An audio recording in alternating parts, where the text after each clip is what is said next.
Second. God's priority is for families. It's up to you and me. Let's put family first. Strong families building strong societies. It's up to you and me. Let's put family first. Marriage between man and woman is what God says.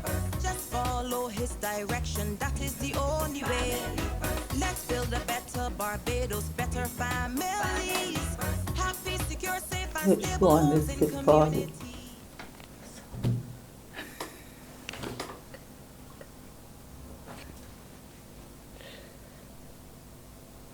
Greetings, everyone. This is your program, Family and Faith Today. My name is Marville-Mathurin, and I'll be your host. And we have our co-host, my lovely wife, Sister Reuel Marville-Mathurin. Hi, everyone. And she'll be reading the mission statement, of Family Faith Freedom Barbados, the organization which is sponsoring this program. Yes, Family Faith Freedom Barbados is a registered charity number 1447. We envisage a nation of strong, healthy families, sustainable development, and true freedom. Our mission is to transform our society by promoting biblical truth, fostering strong, natural families, building healthy communities, and defending true freedom. Amen. A lovely Amen. voice and wonderful information. So let's get right to the heart of the issue. Our topic for today will be educational reform and inclusion, part 1. Now, we have with us a very lovely young lady as well in our studio, Rosaline Corbin.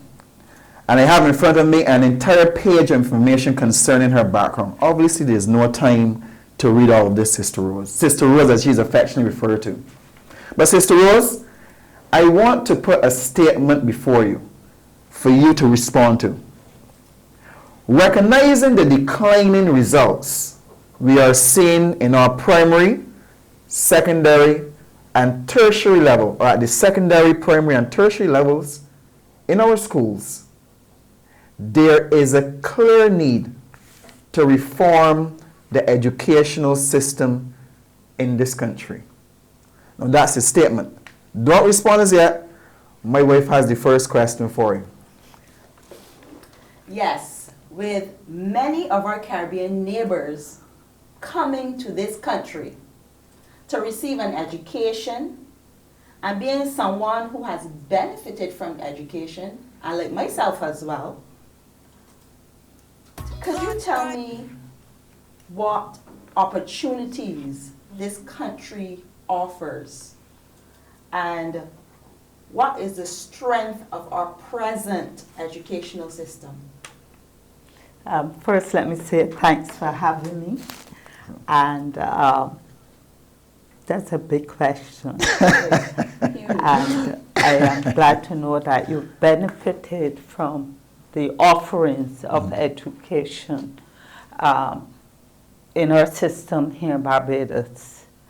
And it speaks to the strengths and the pillars of education. And these pillars are not recent. For that type of education that you would have benefited from, there had to be pillars established long ago. And I recognize that we can trace those pillars back to pre-emancipation. I'm talking back to before 1834, when the colonizers and the plantocracy were preparing for emancipation. Okay. And so the church came in. The church was used. The church has always been active in education. The church, for its own motives, provided education for the slaves. the slaves that were to be freed. It was a part of indoctrination. Understood. It was a part of to keep them in line. They taught them what they needed. They thought that the slaves needed to learn to be subjected, to be submissive. However, those groundings, and as you go around Barbados, you see church schools, which have not been given over to government with the disestablishment of the church from the state. But the church provided the early pillars, and that was primarily the traditional churches like the Anglican, closely followed by the Moravians and the Quakers and the Methodists. So those pillars have always been there, providing sound grounding in education. That's why Barbados has been hailed as a beacon for education, primarily in the Caribbean generally, but primarily among the Eastern Caribbean and the islands. And each successive government, pre-independence, post-independence, and present, in recent times, they have maintained the pillars of education because they have seen education as a vehicle and a mechanism for national development through the individual, not only in the individual's personal life and sphere, but for the nation, beyond the nation, into the wider Caribbean and the wider world. So those opportunities, as I said, can be traced back to centuries ago. And I can go on to trace further on that one, but I'm pausing. You pause. And you're pausing at a good time as well. As I would have mentioned previously, I have an entire page of information on you. And part of this information basically says you have been in the teaching since 1974. Incidentally, that was a year before I was born. So that's over 50 years now. Now, recognizing that length of time, Sister Rose, and also recognizing that Barbados is changing, I want to ask you a question. Listen carefully to my question. Now, would you say, is it a situation that this system of education, as you would rightly said, we had the backing or the church at its core in the beginning, but then through the administrations, the governments you would have had, the focus was maintained. That's putting in a nutshell what you said previously. Would you say it's a situation now of our educational system failing our young people? Or is it our young people are failing to utilize the resources which exist within the system? she's smiling. I will take the side of the student. Okay. I've always taken the side of the student. And I would say that the system,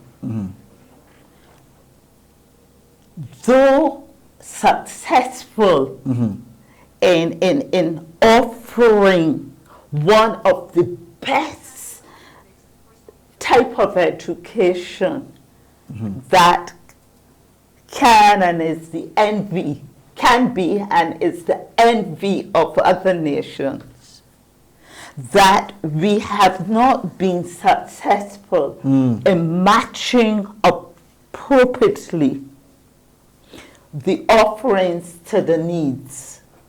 Interesting. And I would say that the system should take some responsibility for the decline and the failures that we are experiencing.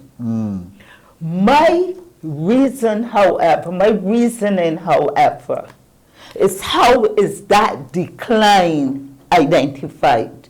And what is the decline? Define the decline and the areas in which you are identifying the decline. What are the indicators, the benchmarks, the measurement, the measuring tools that you're using to determine the decline? Is it the one-off common entrance exam, which we call the Barbados secondary school examination? The controversial 11 plus. Right? Is it that we're using to measure success and failure? If we're using that is a cumulative assessment, one-off, a final exam. Is that a good test or a determinant, a means of determining success and failure? You're following what I'm saying? Perfectly. One-off. Perfectly. Also, that system is failing both the child who learns, or mostly the child who learns at a slower rate. Notice I'm not saying a slow learner. I've spent my years in education. I've never had a bright class. I've always had a class with behavioral problems coupled with learning challenges. Not necessarily special needs, but need for special intervention. So every time you brought that child up to its level, they had to do catch up with the brighter ones. And it is not fair for that child who has always been trailing to be disenfranchised by that final exam on that day.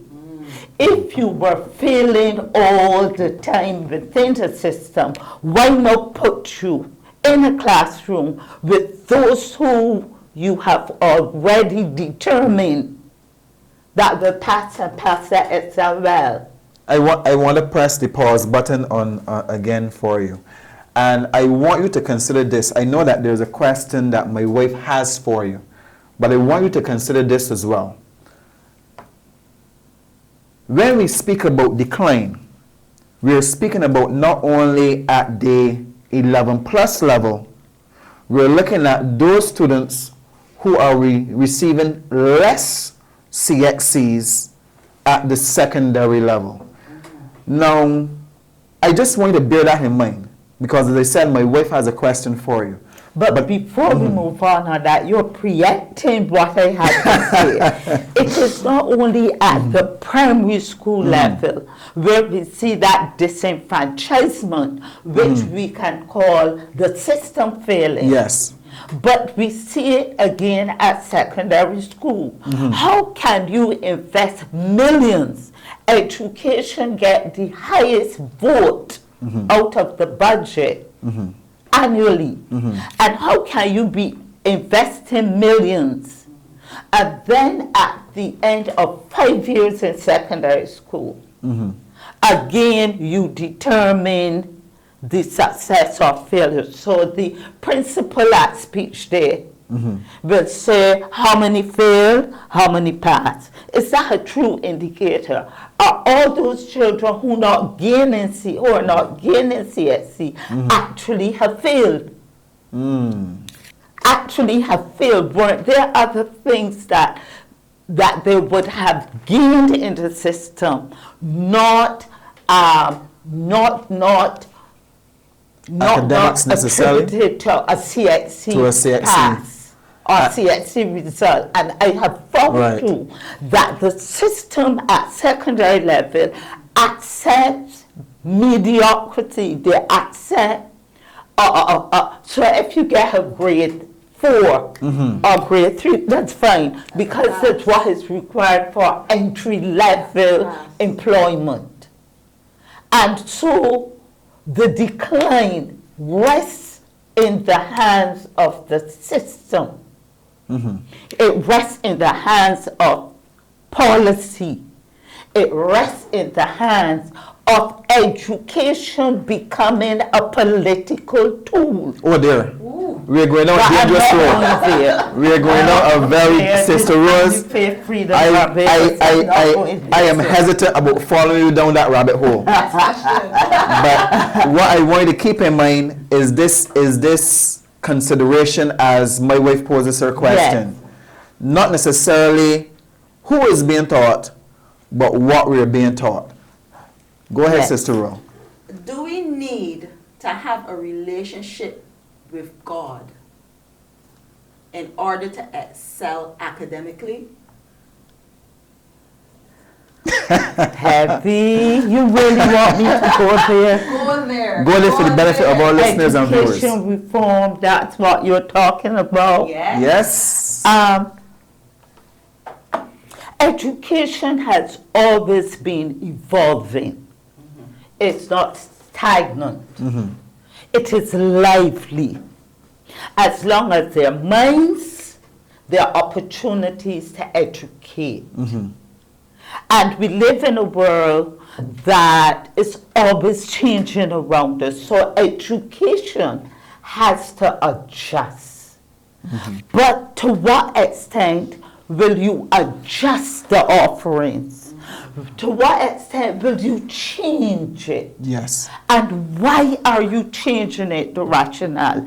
My concerns in recent times have been around preparing our children to become global citizens and not with a national perspective or understanding of who you are as a Barbadian and your contribution to Barbados, given the opportunities of which you spoke and the resources made available to you. And therefore, I would posit that education has gone through reform or changes, not as widespreading as we have seen proposed recently. Mash up and what is it? Mash up and throw away, and buy back. and mash up and build back, and mash up and buy back. But we have always looked at what exists, what the times require, and where the future wants to take us or requires, and make the necessary responses. What I am finding is that our system, and it's based on research. I've gone to all the town hall meetings on education reform. I've done my reading. And we are responding in many cases to the boxes that are given to us on universal education through UNESCO. And therefore, if UNESCO says inclusion, we are responding so that we can say we have done our analysis, we have done our town hall meetings, we've got feedback from the stakeholders, and we are heading in that direction. And I think that is what is driving our reform to prepare a global citizen. To the disadvantage of having a Barbadian citizen, whether you are a citizen by birth or you are a citizen by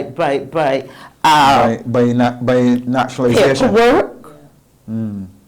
You should have, there should be a persona within that the education system is seeking to produce To produce, at to the harness. end of, let's look at it, 5 years in primary school is about 5 years. Yeah. And then say another 5 years, 10 years investment in education. And then at the end, we're seeing failure.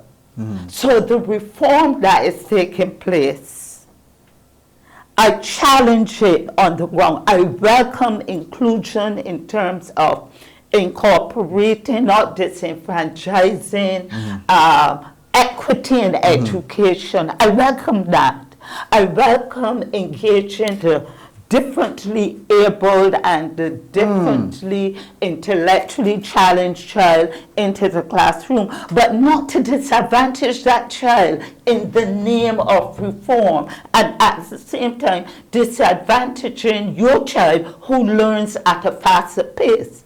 We have to look at those who learn at a slower pace and those who learn at a faster pace. When we're talking at reforming, what do? Do we assimilate, integrate for the sake of reforming and disadvantage the various students in the classroom? Then we're talking about reform. I have found that the curriculum is too overloaded. Pause there a minute again, because I'm eagerly anticipating our second program. Nonetheless, I'll read from your bio here. She is trained to facilitate a range of training experiences utilizing the experimental interactive learning model. Her experience includes gender and development, human resources development, all this is about you, of course, stress management, youth and development, as well as adult literacy. We only have about 9 more minutes in our program, and I want to pose this as our closing question. You mentioned persons who are disabled, persons who may not learn as quickly as others. In a Barbados which is now made up of several different faith groups, who may not all recognize God, should religious studies and prayers, which are part of the overall program of learning as it currently exists in this country, should prayers to Jesus Christ still be practiced in our schools in terms of reform? like Paul, was it Paul who said, I would like that all persons will come to know, I'm summarizing, will come to know my Savior, would be converted as I have been converted. I would like that. That's ideal. I grew up in that environment. I would wish it. I know the benefits of it. I facilitated it as a teacher myself. But we have to recognize again that there are so many voices now coming into education. Everybody wants a pound of the flesh. And so, again, UNESCO's development goals, when they look at inclusive education, and they have a section that speaks to inclusive education, referring to sexual orientation and religion. Exactly. And therefore, we have to create space for diverse sexuality as well as diversity in religion. Now, where do we go from here? My thing is that there should be parental involvement. And it should not be left to the child. So if I'm a Christian, I should indicate to the school I want my child to participate in. And let me scrutinize again what you're offering.